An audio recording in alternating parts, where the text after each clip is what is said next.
Hey everybody, Gisele Grenier here. In this video tutorial, we're going to be talking about the color green. So green is one of those colors you go into an art store and you will find so many mixes. I mean, tons and tons and tons of mixes, because green it can so easily be made with combinations of yellows and blues. And we all know that there's many types of yellows and many types of blues. So green is not one of those things that are, it's not a primary color, it's a secondary color. And with it being a secondary color, this is where we can really have fun with this. Now, typically we look at greens as part of landscapes, but I use green in portrait paintings as well. It neutralizes the pinkiness of skin tones. So what I'd like to do is in this lesson, we're going to take all the greens that you have. Okay, so not you're going to take all the green colors that you have, everything. Now, if you've got more than 10, I would say narrow it down to your top 10. Not your top 10 favorites, the top 10 quality. Okay, the best quality that you have. And then whatever you have left over, then just, pull out what you have. And then if you have the color index information on the back, the transparency, the light fast, and pigment number, that's a bonus. I'm going to go through these. What I'm going to be using is the DecoArt Americana. This is the premium acrylic paint in festive green. I use this for paint pouring. Then I've got the DecoArt Media Fluid Acrylics Yellow Green Light. Again, I primarily use this for paint pouring. I'm going to scoot over here. The other DecoArt Media Fluid Acrylics Viridian Sap Green. And then the DecoArt Traditions. This is our new beautiful packaging. I love this. Phthalo Green Yellow, Phthalo Green Blue. And then the older packaging, and this color is Chrome Green Hue and Sap Green. Now, before I tell you why I have two Sap Greens and why I have Chrome Green and I have Viridian and all that stuff, let's get started in making the color chart. And as I go through it, I'm going to explain why I use one over the other and for what types of painting. And then that might give you some ideas as to why to make the choices that you really, honestly, you really only need 2 greens in your palette. Really, that's all you need is 2. And you'll get tons of mixes. All right, so let me clear this off and we'll get started. All right, so I've got my grid chart here, and what is it? I wrote the pigment numbers or the pigment names on top, and I put them in the same order here. So the Americana acrylic paints don't have the pigment numbers on it, so I have no idea what makes it up. The DecoArt Media Fluid Acrylics, the Yellow Green Light, I can go to the website. It's not on the bottle, but I can go to the website to find out what it is. They just have the information here on how to use the paint. What you could do is just write it on the bottle. Chrome Green Hue is made up with PBR7BU, so Burnt Umber, PBR7RS, Raw Sienna, and PG36, which is Phthalo Green Yellow. The Sap Green, DecoArt Traditions Sap Green, is made up with PG36, PR101, and PY73. So PG36 is Phthalo Green Yellow. PR101 could be transparent red iron oxide or some type, because there's a few different pigment names for PR101, and it just depends on which one. So because Sap Green is traditionally transparent, I would think that probably with transparent red iron oxide might be a good mix or a good pigment for PR101. And PY73, well, it's one of the yellows. Which one? Let's see. It is Hansa Yellow Medium. I keep getting mixed up between that one and Hansa Yellow Light. So Phthalo Green Yellow, we'll just say transparent red iron oxide, and Hansa Yellow Medium. The DecoArt Media Fluid Acrylic Sap Green, though, is made up with a completely different mixture, and I'm thinking it's because they want it to be more fluid, more transparent. PY151, which I don't have, a PBR7, and PBR7. Let me see. Hang on a second. Did I make a typo? No, PBR7. So one of the neutrals. Where are we? PG36, Phthalo Green Yellow, and PBK7, which is Carbon Black. Then the DecoArt Media Fluid Acrylics Viridian is made up with PG7 and PBR7. So you're thinking, okay, well, it's a green and a brown. PBR7, which brown? So because when you look at the browns, So burnt umber, burnt sienna. Let me see if I can reach. Oh, reach raw umber, and let me see if I can reach raw sienna. You probably won't be able to see it. I don't think I can hold it up. Okay, so 4 different pigments, 4 different paints, but they are all PBR7. PBR7, PBR7, PBR7, PBR7. Right there. Where's the camera? Right there. Okay, and it's just the way that they're processed. Okay, so it's a matter now of choosing which PBR7 is it to make, I can't reach, to make, for what color. And it's a matter of experimenting. So with this, you can try with burnt sienna, burnt umber, and all that stuff, but we can go through that experiment in the next video. And then you've got the Deco Art Traditions, Phthalo Green Blue and Phthalo Green Yellow, PG7, PG36. These are the only 2 greens that you need. Honestly, these are the only 2 greens you need to make everything else. Okay, and we'll get to proving that in the next video. So what I'm going to do is I've got my little round brush, and I'm just going to take the paint, and this is what you need to do. So write down your paint colors on top, maximum 10, because if you want to do more, then that's up to you. And what you want to do is in the top square, you want to put in the paint pure as is.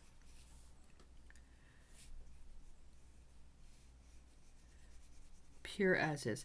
Then what you need to do is take, now depending, if this is it's craft paint, you probably could just take white in it, mix it in your brush, and you see craft paint does not go very far because the craft paint is made for economics, to make it inexpensive. So what you're doing, you can't see what I'm doing, sorry.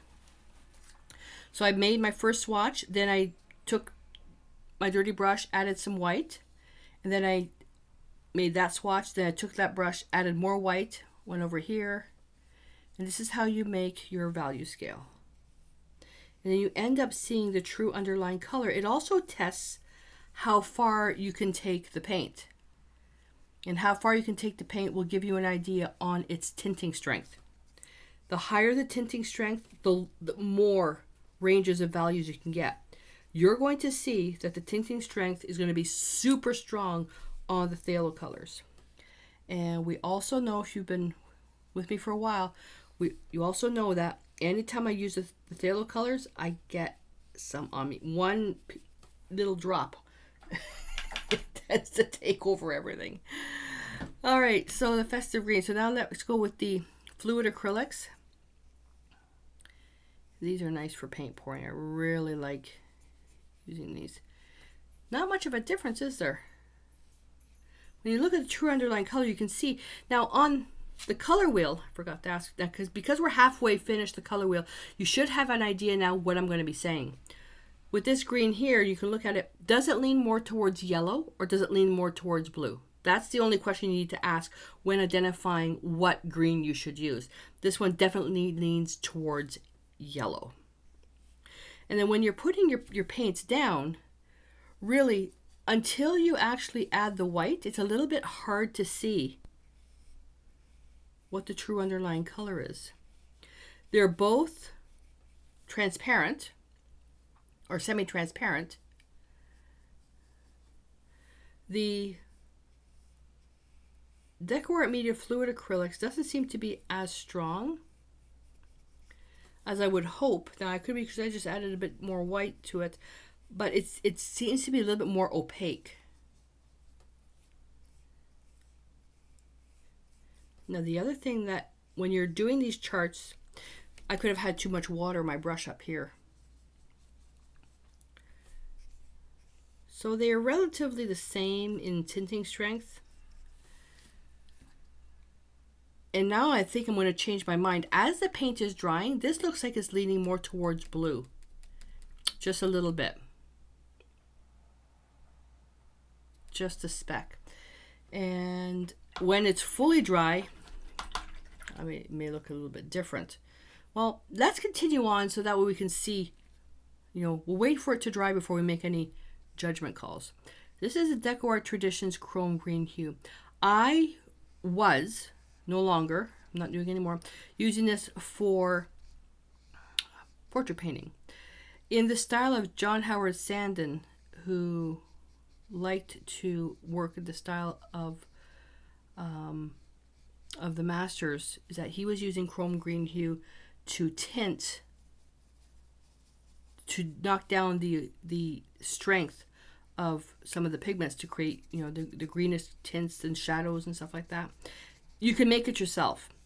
In saying that, if you find that there's a particular color, a particular mix that you make so much, like if you were using chrome green hue so much in your artwork, it may be more economical in time savings for you to actually just buy it already pre-mixed. One of the colors that this thing that I just said about using it pre-mixed versus mixing it yourself is Sap Green for landscape painters.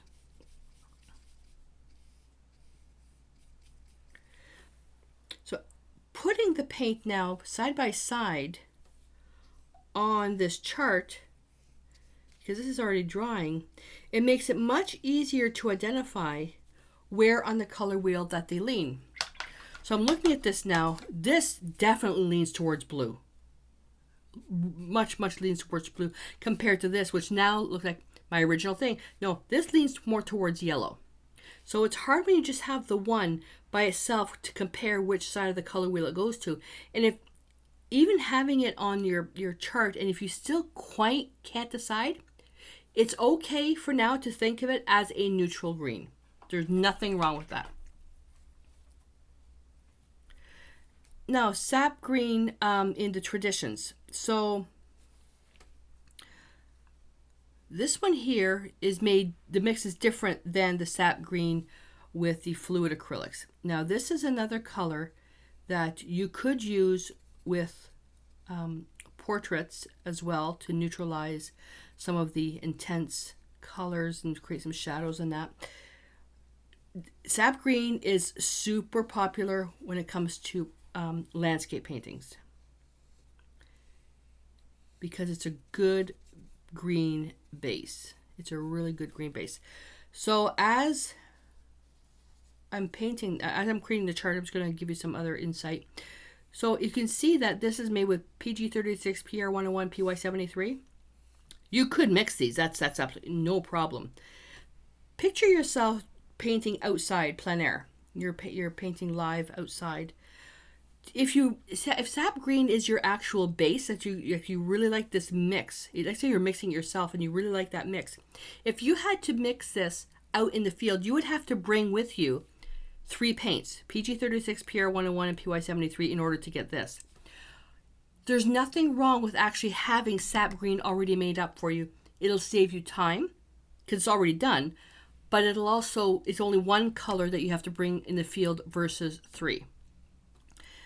Not saying that that's right or wrong, it just depends on your comfort level. See, for me, I already have PG36 and PY73 and PR101 in my extended palette. I already have it. It's not like I have to go out and buy something special. I already have it.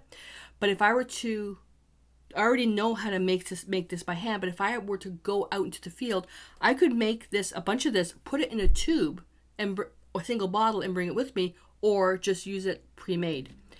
Myself, I would mix it up myself and put it into a container just because I love the control that I have in making up my own colors. This is stuff that you'll eventually learn on your own. If you have no intentions in painting plein air, then don't worry about it. Just ignore everything I just said. But you got to weigh the value of pre-mixing these types of colors yourself or buying it pre-made. You should, though, know how to mix it yourself in case you run out. So that green is very pretty. Now, this is really easy now to see where these lean on the color wheel. Like especially here. These two and these two here. Very easy to see where they lean on the color wheel. Definitely has more blue in it. Definitely has more yellow in it. And then now when I look at these now compared to this, these lean towards yellow. And if my voice is fading out, my microphone is here, but my water bucket is way over there. Okay, so we did the tradition Sap Green. Now let's do the fluid acrylic Sap Green. Am I using the right one? 1, 2, 3, 4. 1, 2, 3, 4. Yeah. This one is so dark. This one is gorgeous. Very transparent. And this is where the fluid acrylics come in for mixed media. A lot of it's because you want to be able to layer colors. I love this. Very transparent. But now let's see when we add the white, what it looks like. It's completely different compared to the traditions.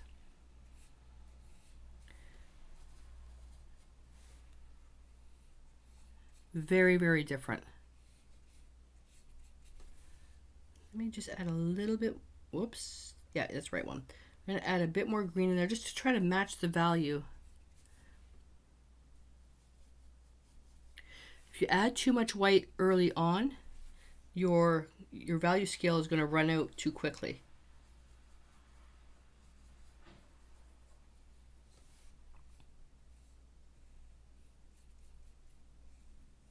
I could color mix all day. There we go. See the difference in color? So the Sap Green has one mixture where the Tradition Sap Green has one mixture. The Traditions, the Decor Media Fluid Acrylic Sap Green has another. I don't know why I'm having so much trouble with these two ones. Tradition Sap Green is made with this, and Decor Media Fluid Acrylic Sap Green is made with this. Different mixtures. Add white and go over here. So you can really see where they're going. Now with this, you could, I mean, there's no reason why you couldn't use the fluid acrylics for landscape painting. I would not use the fluid acrylics for landscape painting plein air because they're so transparent and so fluid. But what they have going for them is the little bottles are so tiny, they're not heavy at all.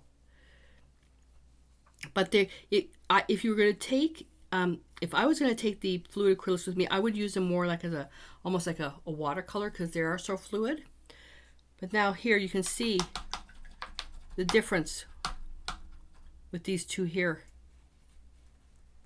Whereas they both have PG36, so they both have phthalo green yellow in them.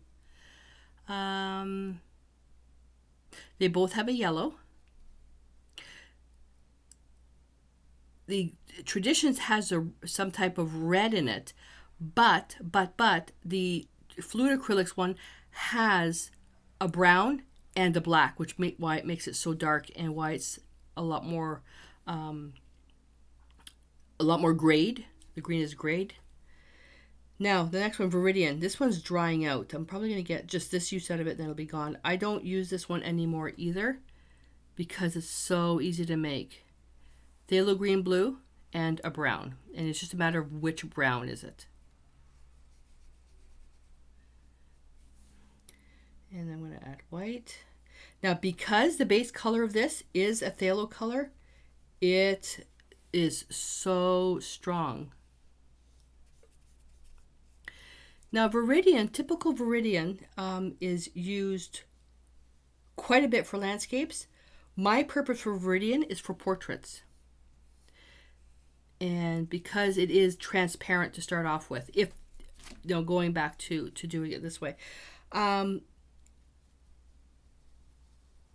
it's not a color myself that I use a lot because it is so blue. I would shift this a little bit more. There are, for landscapes it's fine. You can paint, the blue spruce trees and all that stuff.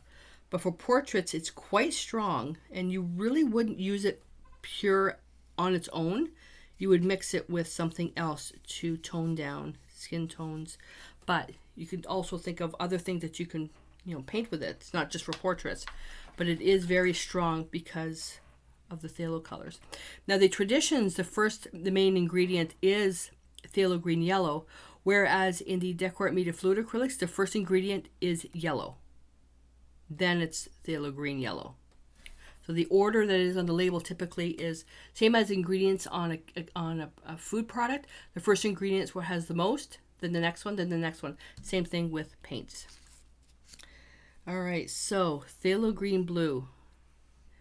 Phthalo green blue and phthalo green yellow are the only two greens that I use. I have these because this is what I was using before, and they're great to demonstrate for color mixing, but all this other stuff is not necessary. And this goes so far. I probably go through 2 sheets of paper like this doing the value scale. 2 additional sheets, so a total of 3. So what I'm going to do is I'm going to add more green. I may have to blot my brush.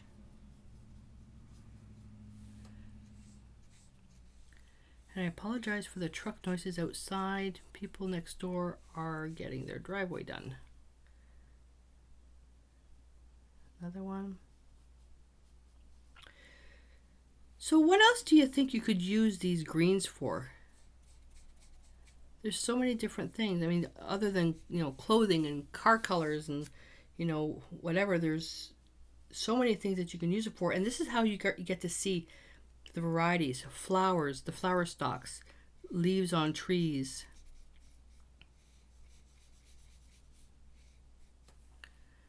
Go. Blot my brush. I'm going to try to get a really nice light value. And you basically want to take this as far as it can go.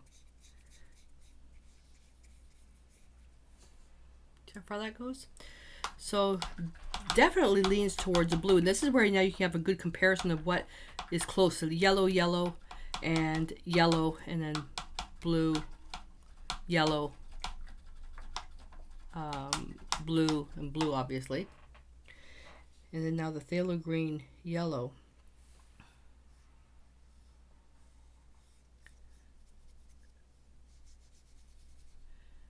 These are very high staining.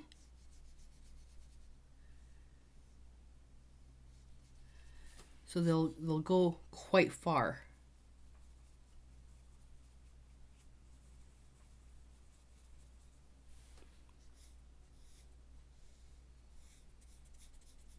There we go.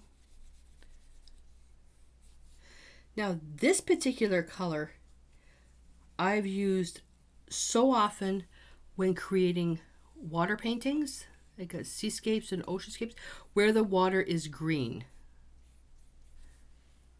When I've painted the Bahamas, the scenes like from the sky, there's certain areas that's like the water's like turquoise, but where sections are green, this is the color that I go to. This is also the color you can add with, and we're going to do this in another lesson, where you can add with phthalo blue to make cerulean, another paint that's also beautiful to have if you have it. You can make up something yourself.